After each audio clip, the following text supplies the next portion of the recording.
안첼로티 감독은 한국이 세게 압박을 할 때 실수를 했다. 한국의 압박이 잘 안 되니까 이스테방이 오른쪽 측면 안쪽으로 파고드는 움직임을 병행하면서 화려하게 움직일 때 이태석 선수가 정말 자주 놓쳤다.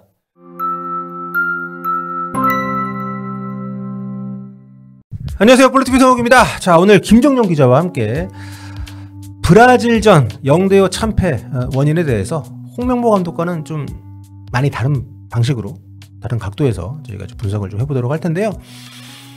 네, 김정용 기자가 저희 이제 전술 얘기 많이 해주고 있습니다. 최근에 이제 네이버 기사로도 많이 보셨겠습니다만 그 얘기 좀 확장판 성격으로 얘기를 나눠보도록 하겠습니다. 일단 0대5 패배, 뭐 패배 자체를 두고 뭐라고 하는 사람은 거의 없지 않나요? 아, 그럼요. 네, 네, 뭐 사실 벤투 감독 때도 1대4, 네. 1대5 이렇게 졌어요. 그만큼 뭐 지금의 축구 팬들이 수준이 낮지 않습니다. 단지 브라질을 홈에서 불러들여서 0대5로 졌기 때문에 어이구 창피해 이게 아니라 지는 과정, 그 과정에서 보여줬던 어떤 여러 가지 다양한 모습들에 실망을 했기 때문인데, 정작 그 팬들이 느끼는 것만큼의, 아니면 좀 여러분들이 분석하는 것만큼의 어떤 심각성이나 앞으로에 대한 그 막막함을 대표팀도 느끼고 있을지 좀 걱정이 개인적으로 많이 좀 되고 있습니다. 최근에 우리가 이제 월드컵 최종 예선 3차 예선 마지막 경기부터 홍명보 감독이 3백을 도입을 해서 전술적인 변화를 시도를 하고 있는데, 문제는 이게 이제 6월 마지막 경기, 9월 2경기, 10월 이렇게 왔는데 완성도가 전혀 발전이 없어 보인다는 겁니다. 그렇죠. 네. 이날도 3백 가동을 했는데 뭐 완전 졸전을 했기 때문에 오늘은 그 브라질전 패배에서 요 3백 완성도 관련해가지고 얘기를 나눠보려고 하는데요. 먼저 이 3-4-2-1 포메이션이라는 게 전술적으로 좀 한계가 명확하게 있는 포메이션 아닙니까? 아, 그렇죠. 네. 어려워요. 네. 3-5-2 대형은 되게 쉬운데 3-4-2-1 대형은 어렵습니다. 그래서 몇 년 전까지만 해도 대부분의 감독들은 못 쓰던 대형이거든요. 이제 기본적으로 무엇이 어렵냐? 압박이 어렵습니다. 이날 중계를 맡은 뭐 이근호 해설이라든지 선수 출신 해설들도 계속 지적한 게, 너무 물러서면 상대가 프리하게 좋은 길을 잡게 되니까 압박을 해야 된다라고 얘기를 하는데, 이 대형 자체가 압박 축구에 불리하다. 왜냐? 일단 뭐 상식적으로 볼 때 수비가 5명, 중앙 미드필더는 2명. 그래서 수비에는 숫자가 너무 많고 우리 중원에는 숫자가 너무 적다. 그렇기 때문에 당연히 4백보다 5백을 놓으면 미드필더가 줄어들잖아요. 그리고 이제 공격도 3톱이고. 네. 그래서 미드필더가 가장 적은 대형이기 때문에 어떤 선수들의 변칙적인 운용이나 위치 변화를 통해서 이걸 해소를 하지 않으면 중원 싸움에서 기본적으로 열세가 되고 압박이 안 된다. 이런 대형이거든요. 네, 그렇죠. 그러니까 많은 분들이 아니 5백 했는데 왜 자꾸 3-4-1이냐고 하냐고 하실 수 있겠습니다만, 기본적으로 홍명보호의 전술적인 근간은 지금 3-4-2-1에 골을 갖춰서 이거를 세부적으로 어떻게 운용하냐인데, 물론 이날은 뭐 굉장히 많은 시간을 내려가지고 5백으로 뭐 했습니다만, 어쨌든 3백이든 5백이든 미드필더 숫자가 적은 것이 문제라는 점은 동일하기 때문에 감안해서 봐주시면 될 것 같고, 아무튼 그렇기 때문에 압박이 좀 어려운 부분들은 이 전술을 쓰면서 어느 정도 알고 혹은 감수를 하고 들어갈 수밖에 없는 부분이잖아요. 그렇죠. 그러면 이걸 해결하기 위한 대책도 같이 마련을 해서 준비를 시켜야 되는데. 그렇죠. 최근에는 유럽의 이제 빅리그 팀들이나 외국의 일부 대표팀들을 보면, 대표팀 중에 좀 일부예요. 네. 프로팀들은 많이 하는데 3-4-2-1로도 압박을 잘하는 팀들이 많이 나왔습니다. 관건은 뭐냐? 맨투맨 압박이다. 그러니까 사실 그라운드 전체에서 상대를 맨투맨으로, 필드 플레이어 10명 대 10명으로 딱 붙잡고 경기하는 게 진짜 옛날 축구에서는 하는 거고. 그렇죠. 아주 어릴 때. 요즘은, 그러니까 예전에는 막 3백 쓸 때도 스위퍼 하나가 뒤에서 쓸어주고 앞쪽에 스토퍼 2명이 맨투맨 투톱 맞고 막 이런 축구를 했었잖아요. 그렇죠. 지금 말씀하신 것만 봐도 상대 투톱을 우리 2명이 맨투맨 하고 1명을 남겨야 되잖아요. 네. 근데 그라운드 전역에서 10대 10으로 맨투맨을 한다 이거예요. 이게 원래는 축구계에서는 권장되지 않는 거거든요. 그런데 요즘 한 몇 년 전, 한 3-4년 전부터는 이런 팀들이 되게 많이 나왔습니다. 그걸 감당할 수 있을 정도로 이제 현대축구의 전술 완성도가 올라갔다. 그래서 아까 말한 게 그거예요. 수비 숫자를 상대 공격 숫자보다 1명 더 많이 유지하는 게 이상적이다. 상대가 투톱이면 우리는 3백, 상대가 3톱이면 우리는 4백, 이런 식으로. 하지만 지금은 3대3, 2대2 이렇게 뒤쪽을 똑같은 숫자로 두는 것을 두려워하지 않는 팀이 많다. 이게 이제 많이들 알고 계신 용어, 개겐 프레싱이랑 관련이 깊은데요. 전방에서부터 상대 선수를 1대1로 완전 마크를 하면서 강하게 압박을 하는 겁니다. 그럼 전방에서 1대1로 압박을 하려면 우리 후방도 1대1로 남겨질 수밖에 없어요. 후방의 숫자를 더 늘릴 수 없잖아요. 12대 11로 축구하는 게 아닌데. 하지만 압박이 성공할 경우에는 일단 공을 탈취할 수 있으니까 수비 숫자가 좀 적은 거는 문제가 안 되고 둘째로 뺏지 못하더라도 상대가 뻥축을 하게 만들 수 있다는 거죠. 빌드업을 체계적으로 못하고 그럴 경우에도 일반적으로는 우리 센터백이 좀 신장이 더 좋은 경우가 훨씬 많으니까 공중볼은 따낼 수 있습니다. 그래서 이런 강한 압박의 위험성 충분히 대비할 수 있다. 대신에 얻는 게 많다. 그래서 압박을 하는 팀들이 많고 이렇게 했을 경우에는 뭐 대형이 3-4-2-1이든 뭐든 상관이 없는 거죠. 네.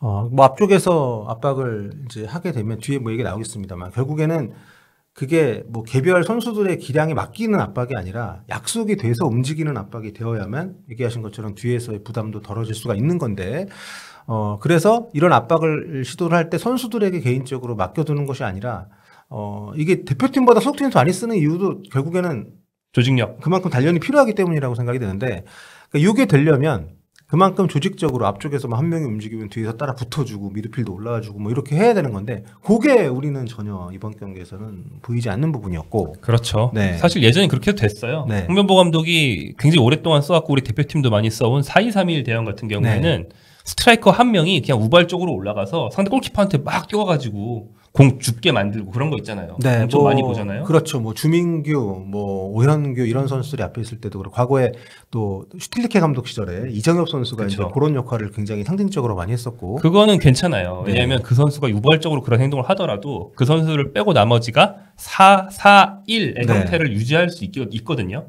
근데 이제 현대축구의 수비 기본은 4-4 이게 8명이기 때문에 상관이 없습니다.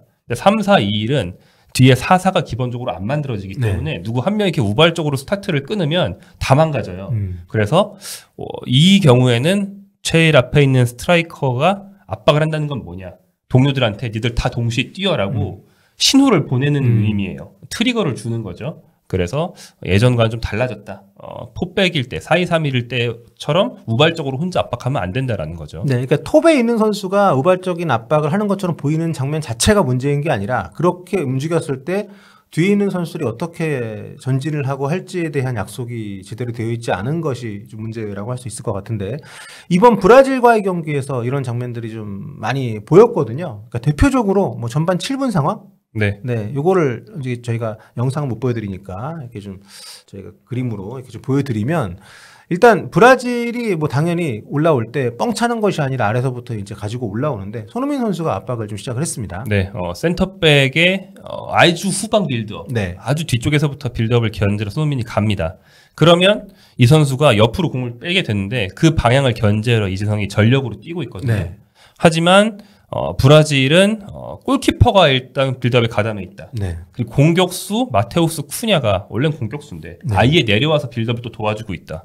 그렇기 때문에 플러스 2명이 됐어요. 네. 아까 말한 1대1이 성립이 되지 않죠. 그래서 누군가는 프리가 될 수밖에 없거든요. 그러니까 황인범이 상대 미드필더를 막으러 가려다가 쿠냐가 자기 옆으로 오니까 쿠냐를 막으려고 쿠냐한테 붙습니다. 그러면 미드필더인 기마랑이스가 노마크 상태가 되고 네. 브라질은 저 빈 선수 있는데 쉽게 그냥 공을 툭 주면 바로 탈압박이 돼버리는 거죠. 그래서 기마랑이스의 스루패스로 브라질이 바로 위협적인 역습을 할 수 있었고요. 네. 그러니까 여기서 한국이 여러모로 판단 미스가 있었다. 그러니까 애초에 수적으로 이 정도의 열세를 놓을 거면 압박을 안 하는 게 나올 수 있는 상황인 거네요. 그렇죠. 일단 아주 후방 빌드업은 골키퍼가 가담할 수 있는데 조금 더 올라온 위치에서의 빌드업 골키퍼가 가담을 못해요. 그렇죠. 골키퍼가 하프라인까지 올라가서 공 돌리는 팀은 진짜 전 세계에 거의 없잖아요. 그렇기 때문에 상대가 조금 더 올라온 뒤에 이렇게 1대1로 거는 게 보통이고 이렇게 아주 뒤에 있을 때는 1대1로 걸 필요가 없습니다. 네. 골키퍼 통해서 빠져나가면 그만인데 그렇죠. 그거는 진짜 압박 세게 하는 뭐 프리미어리그나 분데스리가 팀들이 나는 거예요. 그래서 결국에는 실패한 거죠. 결국에는 스타트를 끄는 것 자체가 판단 미스. 둘째로 만약에 스타트를 끊었으면 일단 시작했으면 죽이 되든 밥이 되든 해봐야죠. 저 톱이 스타트를 끊어서 야 압박 들어간다 하면 혼자서만 하면 결국적으로 혼자 체력만 낭비하는 거고 네. 그렇게 시작했을 경우는 뒤에서 뭔가 약속된 그 도움이 있어야 되는데 그런 게 전혀 없는 상황에서 좀 의미 없는 압박만 하게 된. 그렇죠. 네. 그러니까 뭐 체력만 낭비하면 그나마 다행인데 이거는 탈압박 당하면 바로 뚫리니까 그쵸. 훨씬 네. 큰 거고 황인범이 기마랑이스한테 붙고 그 다음에 쿠냐는 믿어야죠. 센터백 누가 올라와서 쿠냐를 막겠지. 뭐 진짜 막 수십 미터를 전진해야 되긴 하지만 수십 미터 전진해서 조유민 아니면 뭐 김주성 아니면 김민재가 와주겠지 믿고 가는 게 맞아요. 김민재가 미넨에서나 나폴리에서나 그런 걸 많이 그쵸. 하지 않았습니까? 네. 네. 이번 대표팀에서도 그나마 조금 하는 건 김민재인데 지금 우왕좌왕인 상태라서 많이는 못해요. 예, 그래서 그게 이루어지지 않았기 때문에 탈압박에 당한다라는 게 이때 상황이었고요. 비슷한 예로 이제 상대방이 공을 돌릴 때 우리 미드필더가 수적 열세에 정말 자주 처합니다. 네. 백승호 선수는 공이 자기 주위로 왔다 갔다 하는데 공 따라가다가 만지지 못하는 그 가장 굴욕적인 상황 있잖아요. 네. 그런 모습도 보이더라고요. 예. 황인범 백승호 조합이 이 경기에서 굉장히 비판을 많이 받았는데, 아무튼 이런 그 단순히 이 개별 선수들의 문제라기보다는 전체적인 시스템이 약속이 안 되어 있다는 걸 많이 좀 느꼈고요. 근데 경기 끝나고 나서 홍명보 감독은 조금 다른 분석을 했어요. 단지 브라질 선수들과의 기량 차이가 컸던 것이 대패의 원인이었던 것처럼 느껴지는 인터뷰를 했습니다. 네, 뭐 선수들의 개인 기량이 좋아서 우리 선수들이 압박을 주저하기 시작했다. 그러면서 공간을 내주면서 실점했다라고 얘기했는데.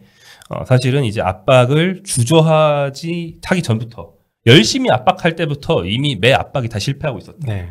열심히 압박했는데 안 먹히니까 뒤로 물러나는 거지. 열심히 압박했는데 성공했으면 계속 하겠죠. 예. 그러니까 압박의 완성도가 문제였다. 그렇죠. 개인 기량보다는 압박의 완성도에서 좀 차이가 있었다고 볼 수 있을 것 같고요.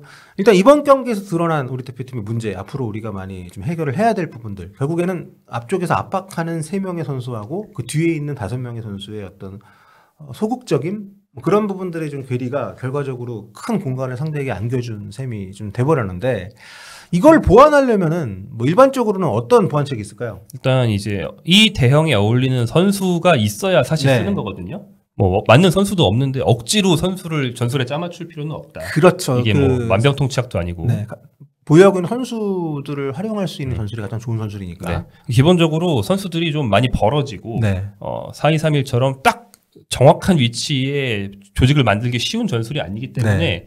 임기응변이 많이 필요하고 선수들이 많이 뛰어야 됩니다. 네. 그래서 일반적으로 쓰는 대안 중에 4-2-3-2, 3-4-2-1에 네. 2에 해당하는 공격형 미드필더 중에 최소한 1명 혹은 2명 다가 수비 가담을 정말 열심히 한다. 그렇죠. 예. 이게 이제 원래는 이재성한테 기대할 수 있는 거였는데 이재성, 이강인을 이번 경기에서 그렇죠. 기용을 했는데. 이강인 선수도 최선을 다하고 있고 이성 선수는 원래는 이걸 잘하죠. 그렇죠. 하지만 이재성 선수가 이제 33입니다. 그렇습니다. 나도 30대예요. 이제 네. 박준영 씨처럼 말할 수 있는 나이인데 그러면 뭐 한두 경기는 몰라도 월드컵 본선에서 우리 이제 16강 가려면 4경기 해야 돼요. 그렇죠. 네, 3, 4일 간격으로 4경기 내내 그 이재성한테 더위에. 죽어라 뛰어라. 이거 네. 쉽지 않거든요. 그렇죠. 그리고 둘째, 윙백이 중앙으로 많이 좁힌다. 네. 예, 이게 흔히 쓰는 방법이죠. 그렇죠. 네. 이태석이나 설령우 중에 1명 정도는 중앙으로 좁힌다. 세 번째, 센터백이 생각보다 더 과감하게 전진한다. 뭐 상대방 스트라이커가 가짜 9번이라고 엄청 내려가면 진짜 따라가는 겁니다. 요즘엔 이렇게 하는 경우가 많아요. 이게 원래 옛날 축구라고 생각했지만 이제 아니에요. 넷째, 그냥 수비형 미드필더가 애초에 커버 범위가 엄청 넓은 슈퍼맨급의 기동력을 가지고 있다. 이런 정도의 어떤 선수 특성에 따른 대안이 있을 수 있어요. 근데 한국은 이번 경기에서 4개를 다 못 보여줬다. 그렇습니다. 뭐 첫 번째는 아까 뭐 이재성 선수 나이 뭐 언급했습니다만, 뭐 그 외에 적합한 선수가 현재 딱히 대안이 떠오르지 않는 것도 현실이고, 네. 두 번째, 그러니까 윙백 우리가 지금 설령우, 이태석을 사실상 홍명보 감독이 주전으로 점 찍은 지가 꽤 됐잖아요. 네. 근데 이 두 선수가 요 3백에서 좀 안 맞는 게 아니냐. 네. 근데 뭐 딱히 전술적으로 지시를 내리는 것 같지도 않고, 특히 이 경기에서 그 이태석 선수가 비판을 굉장히 많이 받았는데, 비판에 납득이 좀 갑니다. 네. 뭐 중앙 쪽 접근도 거의 없었고, 본인이 마크를 해야 되는 측면에서의 상대 윙어에 대한 대응도 전혀 되질 않다 보니까 이스테방 선수를 완전히 풀어놨고요. 이게 이론적으로, 그러니까 또 경험적으로 볼 때는 이태석, 설령우 둘 다 이걸 할 수 있는 깜냥이 애초에 없는 선수들이냐. 그렇지가 않거든요. 왜냐하면 이태석 선수는 원래 뭐 좀 예전 얘기지만 서울 안익수 감독 때 인버티드 풀백을 많이 봤던 그쵸? 선수고 네. 설령우 선수도 왼쪽 오른쪽 왔다 갔다 하는 선수라서 중앙으로 좁히는 게 어색하지가 않아요. 네. 전술적 지능이 떨어지는 선수들이 전혀 아닙니다. 우리나라 선수들 중에서. 네. 그리고 이제 센터백 중에서 김민재 외에 이렇게 타이트하게 올라가는 게 익숙한 선수가 별로 없고 이번 경기 보면은 제 생각엔 노력은 했거든요. 몸에 안 뱉지만 열심히 노력은 했다. 하지만 몸에 안 뱉기 때문에 충분히 자주 나오지 않았다. 예, 센터백 던지는 수비가 많지 않았고 넷째, 기동력이 정말 좋은 수비형 미드필더. 이게 없습니다, 그냥. 네. 그렇죠. 기존에 뭐 박용호 선수가 부상으로 빠지긴 했지만 박용호 선수도 그런 과는 아니고. 그렇죠. 네. 그러니까 뭐 그냥 스타일만 놓고 보면 카스토프 선수가 이런 과인데 능력은 갖추고 있지만 이런 수비형 미드필더 자리를 많이 소화하지 않고 있어서 또 몸에 밴 역할은 또 아니다. 요즘 수석팀에서는 그냥 공미로 뛰니까. 그렇죠. 네, 좀 다르다. 그래서 이 맞는 선수 자원이 잘 없습니다. 그렇습니다. 정리하면 약간 이런 부분이 있네요. 이 전술을 쓰는데 이 전술에 맞는 스쿼드 구성을 안 했네. 그렇죠. 그러니까 아예 없다고 볼 수도 있지만 뭐 좀 더 다양한 풀을 점검을 하거나 뽑아서 아니면 기존에 있는 선수들을 다른 포지션에 좀 기용을 해본다거나 이런 테스트가 없는 상태로 지금 10월 A매치 첫 경기가 마무리가 좀 돼 있는데 선발부터 좀 아쉬움이 있다는 얘기로 좀 연결이 되는데 그건 너무 좀 큰 얘기니까. 그렇다면 브라질전에서 우리가 조금이라도 나은 경기력을 할 수 있는 상황이 될 수 있는 방향이 있었다면 3백 운영을 어떻게 했어야 됐을까요? 일단 브라질이 뻣뻣하게 네. 윙어는 측면 공격하고 스트라이커는 전방에 가만히 있고 이런 네. 식의 팀이었다면 한국이 훨씬 상당히 편했을 거예요. 네. 브라질이 브라질답게 굉장히 유연한 움직임을 보였기 때문에 막기 힘들었던 거거든요. 사실상 4명의 공격수를 기용을 했는데 정말 유연하게 움직이더라고요. 네, 브라질 전통의 4-2-2-2 같은 비스무리한 거였어요. 그쵸, 정확히 그건 아니지만 일단 투톱 모두 가짜 9번이다. 투톱 중에 비니시우스는 측면으로 많이 빠지면서 호드리구랑 포지션 체인지를 하고 네. 투톱 중에 쿠냐는 종으로 많이 내려오면서 위아래로. 예. 네, 후방으로 내려오면서 도와줍니다. 그래서 오른쪽 윙어 이스테방만 측면을 찢고 있고 나머지 3명은 자주 위치를 바꾸는 그런 방식이었던 것이죠. 그래서 저희가 보여드리는 네. 브라질전에서 한국이 잘 안 됐던 상황에서도 보시면 쿠냐랑 비니시우스가 둘 다 후방으로 내려간다. 그러면은 아까 말씀드린 것처럼 한국이 미드필더 열세에 처하죠. 게다가 내려오는 비니시우스한테 시선이 붙들리기 때문에 비니시우스 뒤로 침투한 선수를 못 봅니다. 그래서 글로 이스테방이 돌아 들어가면 이제 미드필더가 훨씬 숫자가 많아지는 상태에서 기마랑이스가 또 노마크. 기마랑이스가 쉽게 스루 패스. 이렇게 들어갈 수 있는 거였고 이날 카세미로랑 기마랑이스 둘 다 엄청 잘했거든요. 그렇죠. 예. 잘한 이유 압박이 없으니까 패스가 화려한 거예요. 네. 카세미르가 그렇게 뭐 후방 플레이메이커 역할을 잘하는 선수인지 이번 경기에서 다시 한번 봤습니다. 체크가 안 됐으니까 네, 그랬던 것이죠. 네, 일단 첫 실점 상황도 비슷합니다. 비니시우스가 아예 자기 진영으로 엄청 내려서 공을 받았어요. 드리블로 공을 몰고 들어갑니다. 비니시우스는 드리블 스피드가 엄청나잖아요. 굳이 패스로 전개할 필요가 없어요. 근데 비니시우스를 아무도 견제를 안 해요. 비니시우스가 경기장 거의 절반을 혼자 드리블로 쭉 온 다음에 공을 돌리고 이미 견제된 상태, 교란된 상태에서 한국이 수비를 시작하니까는 어딘가는 비죠. 바로 실점으로 이어집니다. 야, 근데 그 4명의 공격수에게 서로 다른 임무를 물론 개별적인 판단력과 능력이 뛰어난 선수들이지만 그 안첼로티 감독이 개별적으로 기본적인 역할을 분배를 해줬을 거 아닙니까? 거기다가 이 선수 내려와서 역할을 할 때 우리 수비수가 안 따라 내려오니까 더 수월하게 또 전진을 할 수 있게 되고 그런 상황에서 이제 실점들이 연달아서 나왔는데 그러니까 여기서 지금 상대가 그런 공격수의 운용을 좌우가 다르게 하고 굉장히 유연하게 운영을 했는데 우리는 굉장히 정직돼 있었잖아요. 이걸 그렇죠. 조금 나아지게 하려면 이런 팀 또 만났을 때 이 브라질전 기준으로 어떻게 했으면 좋았을까요? 거기 이론상으로는 네. 상대가 오른쪽 윙어만 측면으로 벌렸다고 했으니까 네. 한국도 왼쪽 윙백만 측면으로 벌려야죠. 그러니까 이태석 이태석이 선수. 예. 이스테방을 졸졸 따라다니는 거죠. 예, 이러고 설령우는 정확한 마크 상대가 없으니까 안으로 좁히면서 네. 중원을 좀 도와줄 필요가 있고 안디는 설령호 사이드에 그냥 덩그러니 있는 경우가 많이 있었습니다. 예. 3백 번갈아 앞으로 많이 전진해서 쿠냐, 비니시우스, 나아간 기마랑이스까지도 네네. 견제하는 모습이 필요했다. 하지만 그러지 않고 계속 말하는 것처럼 상대가 노마크 상황에 자주 놓여 있었다. 네. 이게 이제 안첼로티 감독이 경기 후에 말한 것과 이어지는데 네. 안첼로티 감독은 한국이 세게 압박을 할 때 실수를 했다. 둘째로 우리 팀에서는 이스테방이 오른쪽으로 벌려서 패스를 받으면서 상대를 벌리면서 어려움을 겪게 만들었다라고 했는데 이 말대로 한국의 압박이 잘 안 되니까 패스를 찌르기 좋고 그다음에 이스테방이 오른쪽 측면과 안쪽으로 파고드는 움직임을 병행하면서 화려하게 움직일 때 이태석 선수가 정말 자주 놓쳤다. 결국에는 첫 실점도 이태석이 뒤로 돌아가는 이스테방을 그냥 못 봤죠. 그러면서 침투해서 먹었거든요. 그러니까 애매한 지역 방어 말고 이스테방한테 그냥 붙어야겠다. 이걸 눈치챘으면 좀 더 좋았을 텐데 그런 조정이 없었다는 것이죠. 네. 그 브라질한테 그 비싼 대전료를 준 이유가 요 경기 후 그 코칭을 받기 위해서였냐.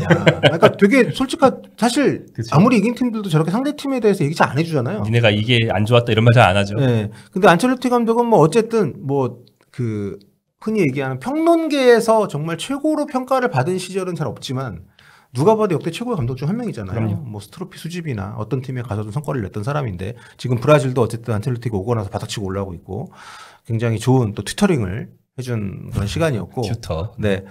아무튼 우리가 이런 게 다 됐다 하더라도 분명히 기량 차이는 있기 때문에 아직 우리가 완성도가 떨어지기도 하고 뭐 골을 많이 내주긴 했겠습니다만 그래도 이렇게 무기력하게 지지는 않지 않았을까라는 생각이 좀 들거든요. 네, 그렇죠. 그러니까 조금 더 잘해야 뭐가 문제인지도 더 많이 알 수 있는 겁니다. 그렇죠. 문제가 네. 너무 많으면 그 중에 뭐가 진짜 문제인지 구분이 안 돼요. 네. 네.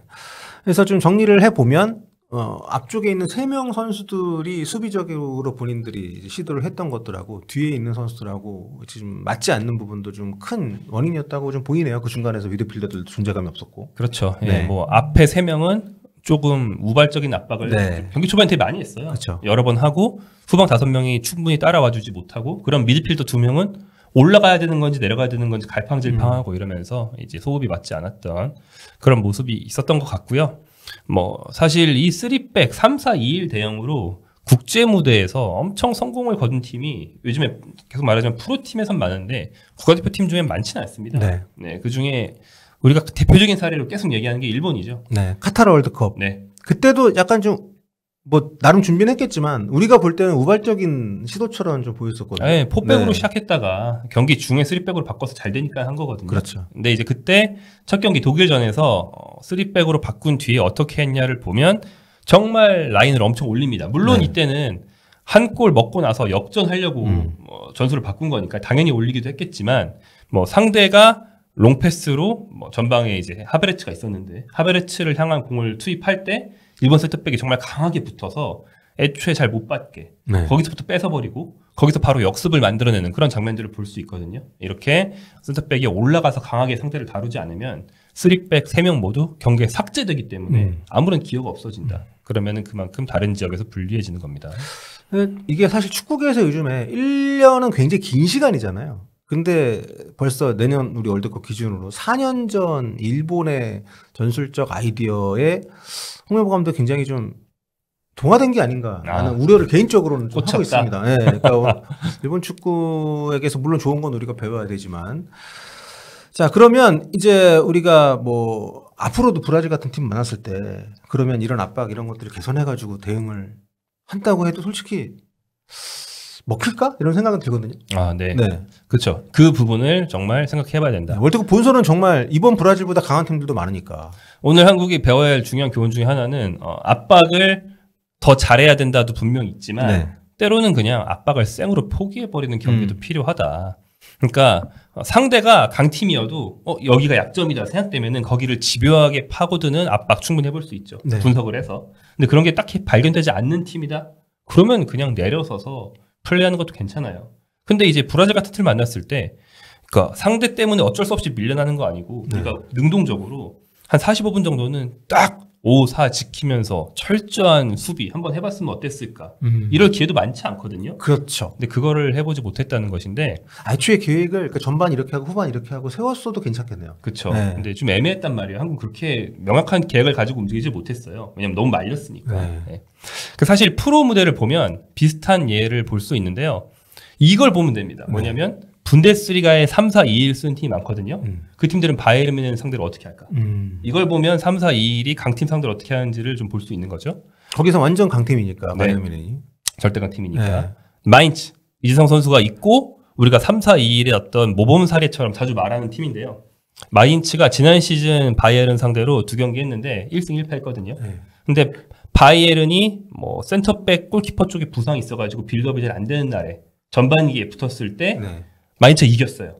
근데 그때 압박이 잘 먹혔습니다. 네. 예, 그때 이지성이 2골 넣어가지고 우리가 잘 기억하고 있는 경기인데 상대의 압박이, 그러니까 빌드업이 잘 안 되는 날이면 압박이 먹힌다라는 거를 확인했어요.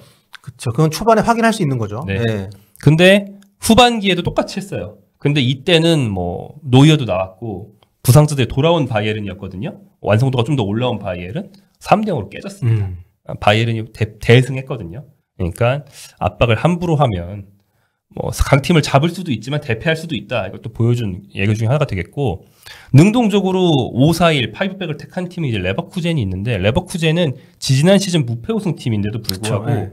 지난 시즌 바이에른과의 초반 경기에서 이거 알론소 감독이 전자두뇌로 이제 개선을 해보니까 오늘은 무조건 수비다. 네. 우리는 바이에른 뮌헨을 상대로 이길 수 없다. 지난 시즌 무패 팀인데도 불구하고 그렇게 계산했다는 거예요. 그런 계산이 중요하다는 거잖아요. 네. 그러니까 오늘 경기는 우리가 압박을 해도 되는 경기인지 아니면 일단은 좀 우리가 좀 물러야 되는 경기인지. 그래서 레버쿠젠이 미친 듯이 물러나가지고 네. 철저히 막기만 하고 역습 한두 번 했어요.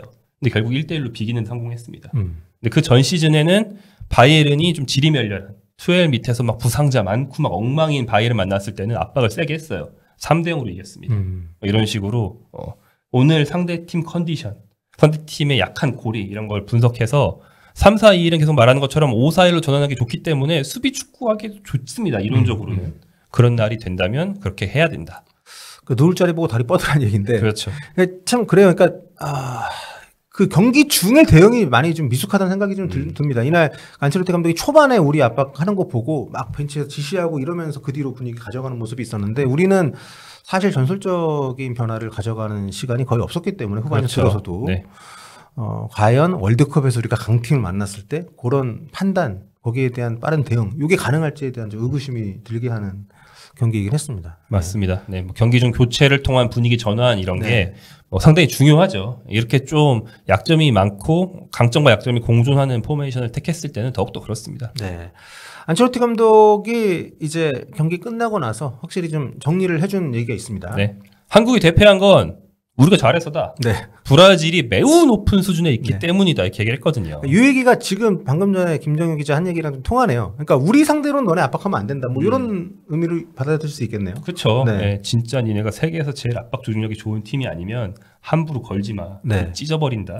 그러니까 이런 말을 좀 상스럽게 하면 이런 얘기예요. 네. 그러니까 벤투 감독 시절에는 4년 반 동안 만든 팀으로 우리가 우루과이 상대로도 빌드업이 통하고 뭐 이런 어떤 팀이었기 때문에 실제 브라질하고 16강에 맞붙었을 때에도 의미 있는 장면들을 몇 번 만들어냈었단 말이죠.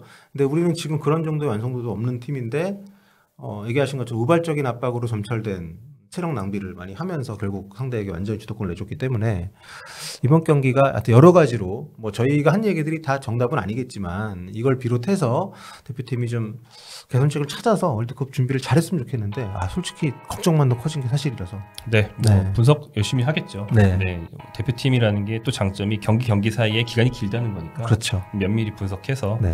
다음 달 평가전 좀 잘 준비했으면 좋겠습니다. 네, 브라질과는 완전히 반대되는 전략 갖고 있는 파라과이랑 경기를 하는데 이 경기 혹시라도 이겼다고 또 좀 분위기 달라질까 걱정이 되긴 합니다만 아무튼 브라질전이 여러 가지로 우리에게 보약이 되는 경기로 오랫동안 기억에 남았으면 좋겠습니다.